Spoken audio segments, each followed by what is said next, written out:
జై శ్రీమన్నారాయణ. రాధే రాధే. రోజు మనం గోదా పాసురాలు చెప్పుకుంటున్నాం కదండి. ఈరోజు 11వ పాసురంలోకి వచ్చాము. పాసురం చెప్పుకుందాం. ముందు கத்தக்கரவை களங்கள் பலகரந்து செத்தார் திரளழிய சென்று செருச்செய்யும் குத்தம் ஒன்றில்லாத கோவலரதம் போர்க்கொடியோ புத்தர் வல்குல் புனமயிலே போதராய் சுத்தத்து தோழுமால் எல்லாரும் வன்று நின் முத்தம் புகுந்து முகில்வண்ணன் பேர் பாட சித்தாதே பேசாதே செல்வப் பெண்ணாட்டி நீ எத்துக்கெருங்கும் பொருளேலோ ரெம்பாவாய் ఆండాళ్ తిరువలిగళే శరణం శరణం. అమ్మ గోదా తల్లి రోజు ఒక్కొక్క గోపికని నిద్రలేపుకుంటూ తీసుకొని వస్తున్నారనమాట.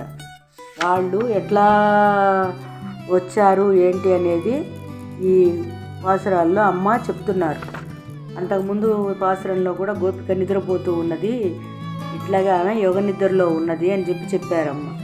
ఈ పాసురంలో కూడా ఆ గోపిక అలాగే ఆ స్వామి ధ్యానంలో ఉన్నదన్నమాట. ఈ గోపిక పుట్టిన వంశం వాళ్ళు చాలా బలవంతులు, యుద్ధం చేయగలవాళ్ళు, మంచి బలశాలులు, ఎక్కువ పాడి పంట ఉన్నవాళ్ళు, బాగా డబ్బు ఉన్నవాళ్ళు అన్నమాట. వీళ్ళు ప్రతి ఒక్కరూ కూడా రేపల్లెలో అక్కడ అందరూ కూడా స్వామి అనుగ్రహంతో బాగా గోసంపద ఉన్నవాళ్లే ఉన్నారట అక్కడ. ఈమె కూడా అట్లాగే ఉన్నది. ఈమె చాలా అందమైన బంగారు తీగలాగా ఉన్నదిట. ఈవిడ జడ ఒక పాము పడగ ఎట్లా ఉంటుందో అట్లా ఉన్నదిట. అంత అందమైన దానివి నువ్వు. నీ ఐశ్వర్యం బాగా ఉందమ్మా నీకు.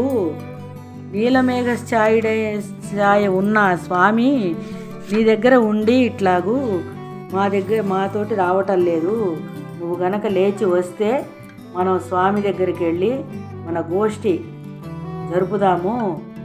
మేము కూడా నీలవర్ణ ఛాయలో ఉన్న స్వామినే మేము కూడా కోరుకుంటున్నాం. నువ్వు పురివిప్పి గనక నాట్యం ఆడినట్లు మా దగ్గరికి వచ్చి నువ్వు దర్శనం ఇవ్వు అని చెప్పని అడుగుతున్నారనమాట. మహాభారత యుద్ధం అప్పుడు కూడాను దుర్యోధనుడు అర్జునుడు ఇద్దరు వెళ్ళి స్వామిని సహాయం అడగటానికి వెళ్ళినప్పుడు దుర్యోధనుడు వాళ్ళ యువకులను వాళ్ళ సైన్యాన్ని పంపించమని అడిగారు, కానీ స్వామిని అడగలేదు. అట్లాగే అర్జునుడు మాత్రం స్వామి మీరే రండి, మాకు వెంబటి మీరు వస్తే చాలు, మాకెవరూ వద్దు అని చెప్పని భగవానుడు వెంబటి ఉండాలి అని చెప్పని అర్జునుడు అడిగాడు.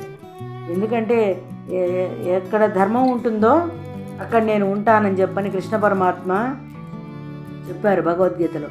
అట్లాగే ధర్మం పాండవుల వైపు ఉన్నది కాబట్టి స్వామి పాండవుల వైపు ఉన్నారు.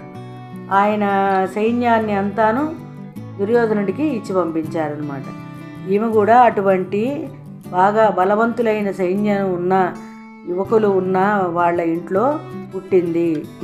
ఈ గోదా తల్లి దగ్గరికి వచ్చే గోపిక కూడాను. నువ్వు కూడా తల్లి రామ్మ, వచ్చి స్వామికి ప్రీతిగా ఉండేటట్టుగా పూజలు చేసుకుందాం, సేవ చేసుకుందాము, ఆరాధన చేసుకుందాం అని చెప్పని గోదా తల్లి ఈమెను పిలుస్తుంటే 6వ గోపిక ఈరోజు లేచి ఈ గోష్ఠిలోకి వచ్చిందనమాట. జై శ్రీమన్నారాయణ. రాధే రాధే.